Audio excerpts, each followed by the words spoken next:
পাঁচটি বড় গুরুত্বপূর্ণ সেটিংস আছে। এই সেটিংসগুলো তুমি যদি তোমার ইউটিউব চ্যানেলের মধ্যে না করে থাকো তাহলে কিন্তু তোমার ইউটিউব চ্যানেলের মধ্যে কোনোদিনও ভিউজ আসবে না। আর ভিউজ আসবে না তো দূরের কথা, তোমার ইউটিউব চ্যানেলে ইউটিউব ভিডিও সঠিক দর্শকের কাছেই পৌঁছাবে না। বুঝতে পারলে? এবার তোমার মনে নিশ্চয়ই একটা প্রশ্ন আসছে যে আমি বলার কে, আমি এত বড় বড় কথা বলছি। তো দেখো, আমার কাছে একটা ইউটিউব চ্যানেল আছে যে চ্যানেলটার নাম হচ্ছে প্রীতম জানা। তুমি দেখতে পাচ্ছ পাশে স্ক্রিনশটের মধ্যে। এই চ্যানেলটার মধ্যে 5,000 সাবস্ক্রাইবার কমপ্লিট হয়ে গেছে, তারপরে 8 মাসের মধ্যে। বুঝতে পারলে? তো এই চ্যানেলটার মধ্যে আমি যে সেটিংস গুলো করেছি আর সেই কারণে ভিউজটা আসছে, তো সেই সেটিংস গুলো তোমাকে বলবো। সুতরাং এই ভিডিওটা হবে প্রচন্ড একটা গুরুত্বপূর্ণ ভিডিও, সেই কারণে এই ভিডিওটাকে পুরোটাই দেখবে মনোযোগ সহকারে। তো তোমার ইউটিউব চ্যানেলের মধ্যে সেটিংস গুলো অন করার জন্য তোমাকে প্রথমে গুগল ক্রোম ব্রাউজারটা ওপেন করে নিতে হবে। তো মোবাইল থেকে প্রথমে আমি গুগল ক্রোম ব্রাউজারটা এখানে ওপেন করে নিই।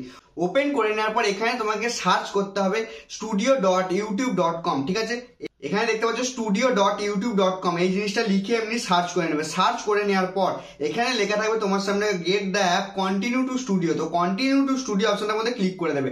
কন্টিনিউ টু স্টুডিও অপশনটার মধ্যে ক্লিক করার পরে তারপর তোমার সামনে কিছু এরকম ধরনের পেজ চলে আসবে।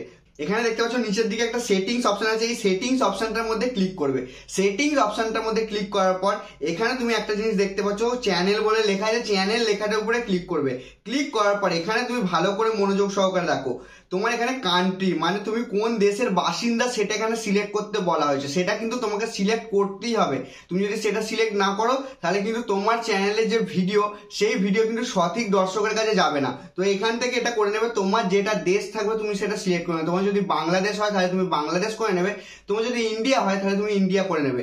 করে নেওয়ার পর তারপরে দেখো, তারপর নিশ্চয়ই তুমি কিওয়ার্ডের ব্যাপারটা নিশ্চয়ই জানো। ঠিক আছে, কিওয়ার্ডের ব্যাপারটা কেউ ভুলভাল করে না। তারপরের অপশনটা দেখতে পাচ্ছ আপলোড ডিফল্টস।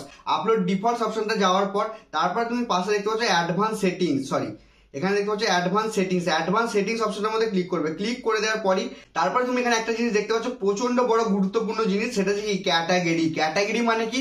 দেখো, ক্যাটাগরি যদি সিলেক্ট না করা হয় তাহলে কিন্তু তোমার ইউটিউব চ্যানেলের মধ্যে কোনোদিনও ভিউজ আসবে না। তো ক্যাটাগরিটা অবশ্যই সিলেক্ট করতে হবে, মানে তুমি যে বিষয়ে ভিডিও বানাও সেই বিষয়ে তোমাকে ক্যাটাগরি সিলেক্ট করতে হবে। এখানে দেখবে অনেক ধরনের ক্যাটাগরি আছে। ঠিক আছে, অনেক ধরনের ক্যাটাগরি আছে, তুমি ভালো করে দেখো এখানে নানান রকম ক্যাটাগরি আছে। মানে তুমি যদি হাসির ভিডিও বানাও তাহলে এখানে কমেডি করে নেবে, তুমি যদি শিক্ষার বিষয়ে ভিডিও বানাও তাহলে তুমি এখানে এডুকেশন সিলেক্ট করে নেবে, আর তুমি যদি ইউটিউবের মধ্যে গেম প্লের ভিডিও ছাড়ো মানে গেমের ভিডিও ছাড়ো তাহলে কিন্তু গেমিং সিলেক্ট করে নেবে।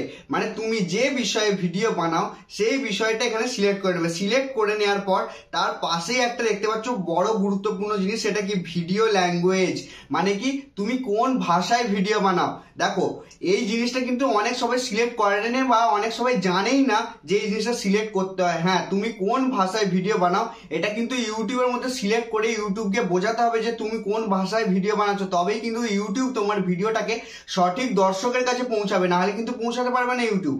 তো এই অপশনটার মধ্যে ক্লিক করবে। ক্লিক করে দেওয়ার পর এখানে তুমি দেখতে পাচ্ছ তুমি যে ভাষায় ভিডিও বানাও, হিন্দি, বাংলা, ইংলিশ, সেই ভাষাটা এখান থেকে সিলেক্ট করে নেবে। সিলেক্ট করে নেওয়ার পর এখানে তুমি দেখতে পাচ্ছ একটা সেভের অপশন আছে, এই সেভ অপশনটার মধ্যে সেভ করে দেবে। সেভ করে দিলে এখানে তোমার হয়ে যাবে কাজ শেষ। তারপরে দেখো আরেকটা সেটিংস আছে, সেই সেটিংসটা করার জন্য তোমাকে সিম্পলি ইউটিউব স্টুডিও অ্যাপ্লিকেশনটা ওপেন করে নিতে হবে। ইউটিউব স্টুডিও অ্যাপ্লিকেশনটা ওপেন করে নেওয়ার পর তুমি যে কোনো একটা ভিডিও ওপেন করবে। ভিডিওটা ওপেন করার পরে তারপরে ভিডিওটার এডিট অপশনটা যাবে। এডিট অপশনটা যাওয়ার পরে তারপরে তুমি এখানে দেখতে পাচ্ছ একটা অপশন আছে অডিয়েন্স। এই অডিয়েন্স অপশনটার মধ্যে ক্লিক করবে। ক্লিক করে দেওয়ার পর দেখবে নিচের অপশনটা যেন তোমার সবসময় নো করা থাকে। ঠিক আছে, এই নিচের অপশনটা যেন সবসময় নো করা থাকে।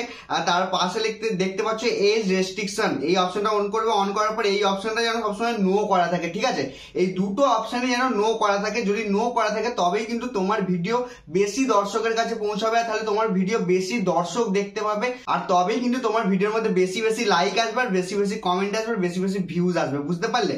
তো এবার এখান থেকে ব্যাক করবে। ব্যাক করার পর তোমাকে আরেকটা জিনিস এখানে দেখে নিতে হবে যে মোড অপশনটা দেখতে পাচ্ছ, মোড অপশনটার মধ্যে ক্লিক করবে। ক্লিক করার পর এখানে দেখতে পাচ্ছ অ্যালাউ ইমবেডিং বলে একটা অপশন আছে। অ্যালাউ ইমবেডিং এই অপশনটাকে সব সময় অন করে রাখবে, সব সময় যেন টিক চিহ্ন হয়ে থাকে। যদি এই অপশনটা যদি টিক চিহ্ন হয়ে থাকে তবেই কিন্তু তোমার ইউটিউব ভিডিও গুগলের মধ্যে রেকমেন্ড হবে, তবেই কিন্তু তোমার ইউটিউব ভিডিও গুগলের দর্শক দেখতে পাবে, আর সেখান থেকে ইউটিউবে এসে তোমার ভিডিওটাকে দেখবে, এমনকি তোমার চ্যানেলটাকে সাবস্ক্রাইবও করবে। বুঝতে পারলে? এই কটা সেটিংস ছিল প্রচন্ড গুরুত্বপূর্ণ সেটিংস। এই কটা সেটিংস তোমার অবশ্যই জানা উচিত, এবং তোমার ইউটিউব চ্যানেলের মধ্যে এই সেটিংস গুলো যদি অন না করা থাকে অবশ্যই অন করা উচিত। আর তোমার যদি এই ভিডিওটা ভালো লেগে থাকে বা কাজে লেগে থাকে তাহলে অবশ্যই এই ভিডিওটাকে একটা লাইক করে দেবে, চ্যানেলটাকে করে দেবে সাবস্ক্রাইব। দেখা হবে খুবই তাড়াতাড়ি নতুন একটা ইন্টারেস্টিং ভিডিওতে। বিদায়।